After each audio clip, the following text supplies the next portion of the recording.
அகில இலங்கை ரீதியாக ஒரு தமிழ் மாணவனும் ஒரு முஸ்லீம் மாணவனும் முதலாம் இடத்தை பிடித்து பெற்றும் சாதனை ஒன்றை படைத்திருக்கின்றார்கள்.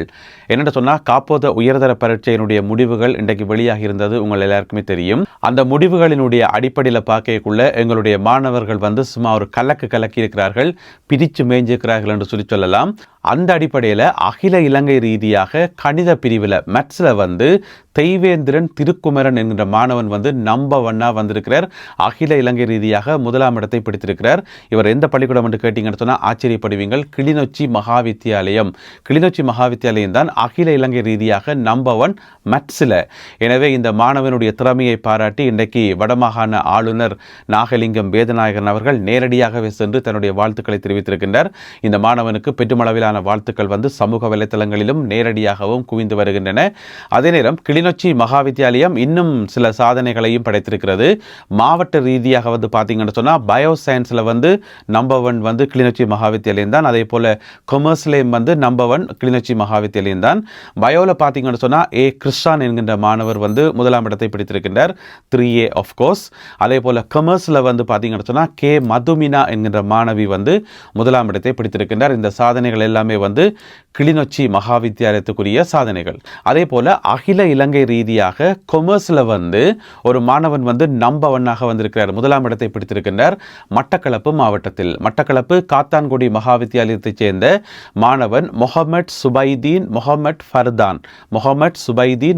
ஃபர்தான் அகில இலங்கை ரீதியாக கொமர்ஸில் நம்பர் 1 வந்திருக்கின்றார். எனவே மாணவன் ஃபர்தான் அவர்களுக்கும் எங்களுடைய வாழ்த்துக்கள். அதே போல மட்டக்களப்பு காத்தான்குடி மகாவித்தியாலய அதிபர், ஆசிரியர்கள், பெற்றோர்கள் அனைவருக்கும் எங்களுடைய வாழ்த்துக்களை தெரிவித்துக் கொள்ளலாம்.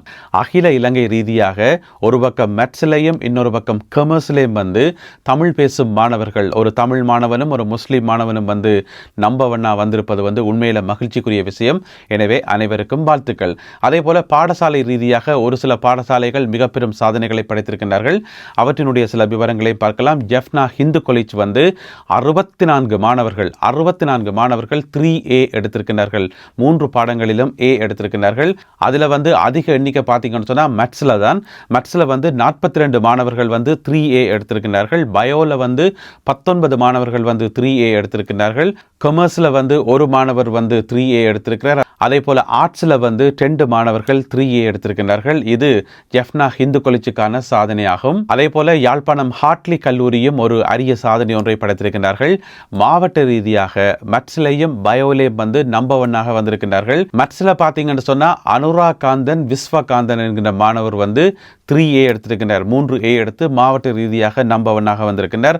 அதே போல பயோல பார்த்தீங்கன்னு சொன்னால் சந்திரபாலா கதுஷன் என்கின்ற மாணவன் 3A எடுத்து மாவட்ட ரீதியாக நம்பர் 1 வந்திருக்கிறார். இது ஜெஃப்னா ஹார்ட்லி காலேஜுக்கான சாதனைகளாகும். இப்படி எல்லா இடமுமே பார்த்தீங்கன்னு சொன்னால் தமிழ் பேசும் மாணவர்கள் இந்த காப்போத உயர்தர பரீட்சையில் பெரும் சாதனைகள் எல்லாம் படைத்திருக்கிறார்கள். எனவே அனைத்து மாணவர்களுக்கும் எங்களுடைய வாழ்த்துக்கள். எங்கள் எல்லாருக்குமே தெரியும், காப்போத உயர்தர பரீட்சை நடக்கக்குள்ள நாட்டில் என்ன நடந்ததுன்னு சொல்லி டித்வா புயல் காரணமாக நாடே அல்லோல கல்லோலப்பட்டிருந்தது. அதில் ஒரு சில பரீட்சைகள் ஒத்திவைக்கப்பட்டு பிறகு இன்னும் ஒரு திகதியெல்லாம் நடைபெற்றது. இந்த மாதிரியான குளறுபடிகள், இடர்பாடுகளுக்கு மத்தியிலே மாணவர்கள் திறமையான முறையில் படித்து நல்ல முறையில் சித்தி அடைந்தது உண்மையிலே பெருமையாக இருக்கிறது. எனவே அனைத்து மாணவர்களுக்கும் மீண்டும் வாழ்த்துக்களை தெரிவித்துக் கொள்வோம்.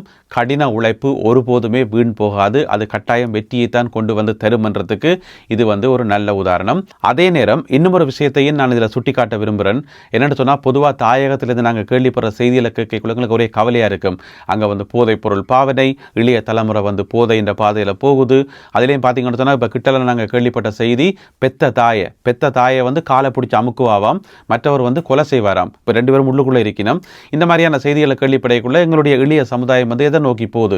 எல்லாம் 19 வயசும் 20 வயசும் 21 வயசுக்காரர் தான் போதைப் பொருளுக்கு அடிமையாகிறதும் இந்த மாதிரியான வேலைகள் செய்கிறதும் சொல்லி இந்த செய்திகளை கேள்விப்பட்டு கவலையாக இருக்கும்போது, இப்படி மாணவர்கள் சாதனை படைச்சு கொண்டு கேட்குள்ள எந்த விதமான தீய வழியிலையும் போகாமல் கல்வி கல்வி கல்வி என்று சொல்லி அப்படியே ஒரே நோக்கத்தோடு இந்த சாதனைகள் படைக்கக்குள்ள உண்மையில மகிழ்ச்சியாக இருக்கிறது. எனவே இப்படியான மாணவர்களை நாங்கள் வாழ்த்தி கொண்டாடணும். அப்பதான் இவர்களை பார்த்து, இவர்களுக்கு கிடைக்கிற பாராட்டுகளை பார்த்து அடுத்த தலைமுறை இதே பாதையில் போகும், தவறான பாதையில் போகாமல் இந்த ஒரு நல்ல பாதையில் போகும். தானே. இன்றைக்கு ஏப்ரல் மாதம் 1ஆம் தேதி. ஏப்ரல் மாதம் 1ஆம் தேதியை வந்து ஏப்ரல் ஃபூல் என்று சொல்கிறது தானே. எனவே அதை கொண்டாடுறாக்கள் இன்றே தானே கொண்டாடணும். ஆனால் இலங்கையில் வந்து உதயகம்மன் பிள்ளை இருக்கார் தானே, அவர் நேற்றே கொண்டாடிட்டார். அதாவது என்ன நடந்தது என்று சொல்லி விளக்கமாக சொல்கிறேன். இப்போ உதயகம்மன் பிள்ளை வந்து கொஞ்ச காலமாக சொல்லி கொண்டு வந்தவர் ஈஸ்டர் குண்டு தாக்குதலுடைய உண்மையான சூத்திரதாரி யாருன்னு எனக்கு தெரியும், அவரை வந்து நான் வெளிப்படுத்த போகிறேன், அந்த சூத்திரதாரி யாருன்றதை நான் சொல்ல போகிறேன், அரசாங்கம் வந்து சொல்ல தயங்கி கொண்டிருக்குது, அரசாங்கம் ஆட்சிக்கு வந்து 1.5 வருஷம் ஆயிட்டுது, இதுவரைக்கும் சொல்லல, நான் சொல்கிறேன் பாருங்க, நான் சும்மா சொல்லாமல் அதுக்கு ஒரு புத்தகமே எழுதிக்கிறேன், ஆதாரங்களோட புத்தகமே எழுதிக்கிறேன்னு சொல்லி கொஞ்சம் காலமாக சொல்லி கொண்டு வந்தவர். அப்போ புத்தகத்தை எப்போ வெளியிட போகிறீங்கன்னு சொன்னால் நேற்று தான் மார்ச் மாதம் 31ஆம் தேதி பின்னேரம் 4 மணிக்கோ 3 மணிக்கு புத்தகத்தை வெளியிட போகிறேன்னு சொல்லிக்கொண்டே இருந்தவர். நேற்று பார்த்தீங்கன்னு சொன்னால் அந்த புத்தக வெளியீட்டு விழா நடந்தது. அப்போ அதுக்கு வந்து சீஃப் கெஸ்ட் மேலே கூட்டிக் கொண்டு தானே வேணும். ஆறாரை கூட்டிக் கொண்டு வந்தவர் என்று சொன்னால் ஒரு ஆள் வந்து முன்னாள் ஜனாதிபதி மஹிந்த ராஜபக்ச, அங்கால பார்த்தீங்கன்னு சொன்னால் முன்னாள் ஜனாதிபதி கோத்தாபய ராஜபக்ச மற்றும் பலர் எல்லாரையும் கூட்டிக் கொண்டு முன் லைனில் இருத்தி வச்சு போட்டு சொன்னார், நான் வந்து சூத்திரதாரியை சொல்ல போகிறேன்னு சொல்லி. அப்போ அதை பார்க்க இவர் மாதிரி பதட்டமாக இருந்தது, என்னத்தையாவது சொல்லி கிள்ளி விட போகிறாரோ, முன்னால் மஹிந்த ராஜபக்ச இங்கால கோத்தாபய ராஜபக்ச 2 பேரையும் முன் லைனில் இருத்தி வச்சு கொண்டு ஈஸ்டர் குண்டு தாக்குவனுடைய சூத்திரதாரியை சொல்ல போகிறேன்னு சொன்னால் இப்படி இருக்கு சொல்லுங்க. ஆகும் அந்த இடமே வந்து ஒரு மாதிரி பதட்டமாக இருந்தது. பிறகு பார்த்தா அந்த புத்தகத்தை வந்து வெளியிட்டு போட்டு அந்த புத்தகத்தில் சொல்லப்பட்டிருக்கு என்னென்னு சொன்னால் ஈஸ்டர் குண்டு தாக்குதலுடைய உண்மையான சூத்திரதாரி சஹரான் என்று சொல்லி வச்சுக்கார். அந்த குண்டு தாக்குதலை நடத்திய அந்த டீமுக்கு வந்து பொறுப்பாக இருந்த சஹரான் அவர் தான் அதுக்கு பொறுப்பு என்று சொல்லியிருக்கார். இதை சொல்கிறதுக்காகவா வேலமெனக்கட்டு புத்தகத்தை எழுதி இவ்வளோ பேரை கூட்டி வச்சு இவ்வளோ தம்பட்டம் எல்லாம் அடிச்சு. அதாவது சஹ்ரான் காசிம் வந்து அந்த தாக்குதலில் ஈடுபட்டவர், அந்த டீமினுடைய தலைவர்ன்றது எங்கள் எல்லாருக்குமே தெரியும், அது முழு பேருக்குமே தெரியும். ஆனால் சூத்திரதாரி யார்? சூத்திரதாரி என்று சொன்னால் என்ன அர்த்தம்? அந்த தாக்குதலை வந்து தூண்டி விட்டுட்டு அதற்கு ஏவி விட்டுட்டு பின்னுக்கு ஒழிச்சிருக்கிறவர் தான் சூத்திரதாரி. அவர் தான் மறைமுகமாக இருப்பார். அவரைத்தான் இப்போ எல்லாருமே தேடிக்கொண்டிருக்கிறோம், நாடு முழுக்க இப்போ அவரைத்தான் தேடிக்கொண்டிருக்கிறோம். அந்த சூத்திரதாரி யார், அதுக்கு மூல காரணம் யார் என்று சொல்லி அதை சொல்ல போறேன் வெளிக்கிட்டு கடைசியாக தாக்குதலில் ஈடுபட்ட சஹ்ரான் என்று சொன்னால் என்ன கதை இது? அவ்வளவு பேரையும் கூட்டிக் கொண்டு வந்து இருத்தி வச்சு போட்டு அவ்வளோ பேட்ட தலையிலையும் வந்து மிளகாய் அரைச்சிருக்கிறார் உதயகம்மன் பிள்ளை. அமெரிக்க ஜனாதிபதி டொனால்ட் ட்ரம்ப் அவர்கள் ஈரானில் முன்னெடுத்து வருகின்ற யுத்தம் தவறான வழியில் சென்று கொண்டிருக்கிறது என்று சொல்லி அமெரிக்க மக்களில் 60% மக்கள் தெரிவித்துள்ளார்கள். ஒரு கருத்து கணிப்பு ஒன்றெடுக்கப்பட்டது. அந்த கருத்து கணிப்பில் தான் இந்த முடிவுகள் வந்து வெளியாகி இருக்கிறது.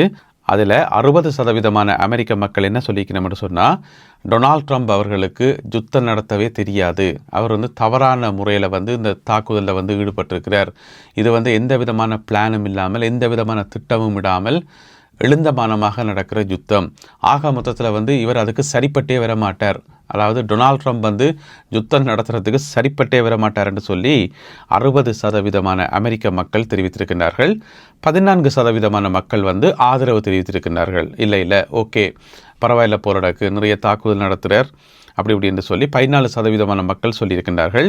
ஏனையவர்கள் வந்து கருத்தில்லை, எங்களால் வந்து தீர்மானிக்க முடியலை, ஒரே குழப்பமாக இருக்குது, ட்ரம்ப் வந்து ஒவ்வொரு நாளைக்கு ஒவ்வொன்றை மாற்றி சொல்லிட்டு இருக்கார், சில நாட்களில் பார்த்தா வெற்றி பெறுற மாதிரி கிடக்கு, சில நாட்களை பார்த்தா தோல்வி அடைகிற மாதிரி கிடக்கு, எங்களுக்கு குழப்பமாக இருக்குன்னு சொல்லி ஏனையவர்கள் வந்து சொல்லியிருக்கின்றார்கள். இந்த கருத்து கணிப்பை வந்து வெளியிட்டிருக்கிறதாருன்னு பார்த்தீங்கன்னு சொன்னால் நட்டாஷா லீக் என்று சொல்லி ஒரு பிரபலமான ஒரு கருத்து கணிப்பு நிறுவனம் அமெரிக்காவினுடைய, அதாவது ஒரு காலத்தில் வந்து விக்கி லீக்ஸ் என்றது அமெரிக்காவில் மிகவும் பிரபலமாக இருந்தது, அமெரிக்காவினுடைய இராணுவ ரகசியங்கள் எல்லாத்தையும் வெளியிடுற ஒரு அமைப்பாக இருந்தது. இப்போ பார்த்தீங்கன்னு சொன்னால் கிட்டத்தட்ட அதே மாதிரி தான் நட்டாஷா லீக் என்று சொல்லி அவர்களால் இந்த தகவல்களை வெளியிட்டிருக்கின்றார்கள். எனவே இந்த தகவல் வந்து அமெரிக்க ஜனாதிபதி டொனால்ட் ட்ரம்ப் அவர்களுக்கு ஒரு பிடிக்காத தகவலாக தான் இருக்கும், நெகட்டிவான விஷயமாக தான் இருக்கும்.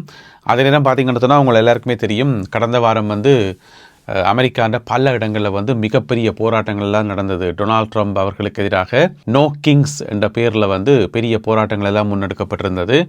அவர்களும் வந்து இந்த யுத்தத்தை வந்து கடுமையாக கண்டித்திருந்தார்கள். அமெரிக்க பொருளாதாரத்தை வந்து வீணாக்குகிறார், அமெரிக்க இராணுவ வீரர்களுடைய உயிர்களை வந்து வீணாக்குறார், மொத்தத்தில் வந்து இந்த யுத்தமே வந்து தேவையில்லை என்று சொல்லி ஆக மொத்தத்தில் எல்லாத்தையும் கூட்டி கழித்து பார்க்கக்குள்ள அமெரிக்க மக்களுக்கு இந்த யுத்தத்தில் கொஞ்சம் கூட விருப்பமில்லை என்றது தெள்ள தெளிவாக புரிகிறது. நல்லது அன்பான உறவுகளை, இத்துடன் நிறைய செய்திகளும் தகவல்களும் நிறைவு பெறுகின்றன. இந்த காணொலியில் பகிர்ந்து கொள்ளப்பட்ட செய்திகள் தொடர்பான உங்களுடைய கருத்துக்களை மறக்காமல் கீழே எழுதுங்கள். மீண்டும் சந்திப்போம். நன்றி, வணக்கம்.